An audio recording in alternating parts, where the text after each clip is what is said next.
আজকে গোলাপ ফুল দিয়ে দুইটা ইম্পর্ট্যান্ট জিনিস আমি আপনাদের সাথে শেয়ার করব। সেটা হচ্ছে গোলাপ ফুল আমার ইভেন্টে যখন বেঁচে গেছে, অনেকখানি গোলাপ রয়ে গেছে, তো আমি চিন্তা করলাম এই গোলাপগুলোকে কাজে লাগানো যাক। তো গোলাপগুলোকে প্রথমে আমি হচ্ছে গিয়ে পাপড়িগুলো খুলে খুলে নিচ্ছিলাম। অ্যান্ড পাপড়িগুলো আপনারা দেখতেই পাচ্ছেন, সবগুলা পাপড়ি কিন্তু তাজাই আছে। সো এখন আমি হচ্ছে এই গোলাপের পাপড়িগুলা দিয়ে দুইটা কাজ করব। একটা হচ্ছে রোজ ওয়াটার বানাবো, গোলাপের রোজ ওয়াটার আর কি। আর আরেকটা হচ্ছে গিয়ে আমি গোলাপগুলোকে শুকাবো। তো ওইটা বানাবো হচ্ছে যাতে আমি গোলাপের গুঁড়া করে ফেস প্যাক হিসাবে ইউজ করতে পারি।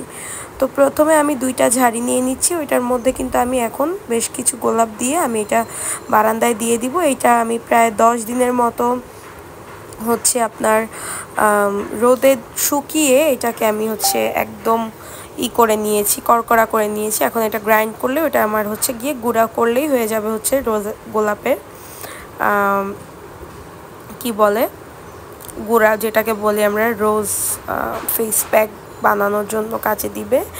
আর এখন আমি হচ্ছে গরম পানির মধ্যে আমার এই গোলাপের পাপড়িগুলোকে দিয়ে দিয়েছি। এখন এইটা আমি বলক আনায় নিব। বেশ কিছুক্ষণ আমি বলক আনাবো।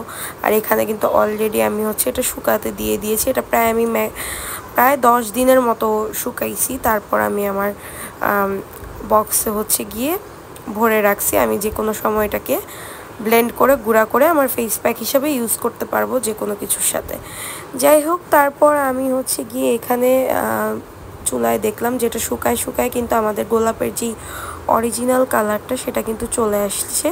সো এরপর আমি হচ্ছে গিয়ে এইটাকে আরেকটু একদম বলকানো আসানো পর্যন্ত, গোলাপের কালারটা যতক্ষণ না ছেড়ে দেয় সেটা পর্যন্ত একদম বলকিয়ে নিব। দেন তারপর আমি হচ্ছে গিয়ে একটু এটাকে ছেঁকে পানিটাকে আলাদা করে নিচ্ছি, যাতে করে আপনার হচ্ছে আমরা স্টোর করতে পারি আর এটা ঠান্ডা করতে পারি। সো এখন ঠান্ডা হওয়ার পর আমি হচ্ছে এখানে দুইটা নিয়ে নিয়েছি। একটা হচ্ছে গিয়ে এরকম আমি ইউজ করব আমার হেয়ারে, যার কারণে এটা অয়েলের বোতলে আমি নিচ্ছি। অ্যান্ড আরেকটা রোজ ওয়াটার হিসাবে রাখবো আমার ফেস প্যাকের সাথে ইউজ করার জন্য। সো ওইটা আমি আলাদাভাবে একটা রেগুলার বোতলে কিন্তু ফ্রিজ করে রাখছি। আপনারা চাইলে এটা ফ্রিজারেও রাখতে পারেন। আমি এখন এটা নর্মালিই রাখছি, আমার এটা কোনো সমস্যা হয়নি। সো আপনারা চাইলে এটা ফ্রিজেও রাখতে পারেন বা হেয়ারেও ইউজ করতে পারেন। আমি যেমন হেয়ারে স্প্রে আকারে ইউজ করি। অ্যান্ড বিশ্বাস করেন এটা এত সুন্দর কালার আসছে, একদম অরিজিনাল ফ্রেগরেন্স যেটাকে বলে আর কি, খুবই সুন্দর একটা কালার আসছে। আর এটার সাথে আপনারা চাইলে কিন্তু পেঁয়াজের রসটা অ্যাড করে একটা স্প্রে বানিয়ে ইউজ করতে পারেন।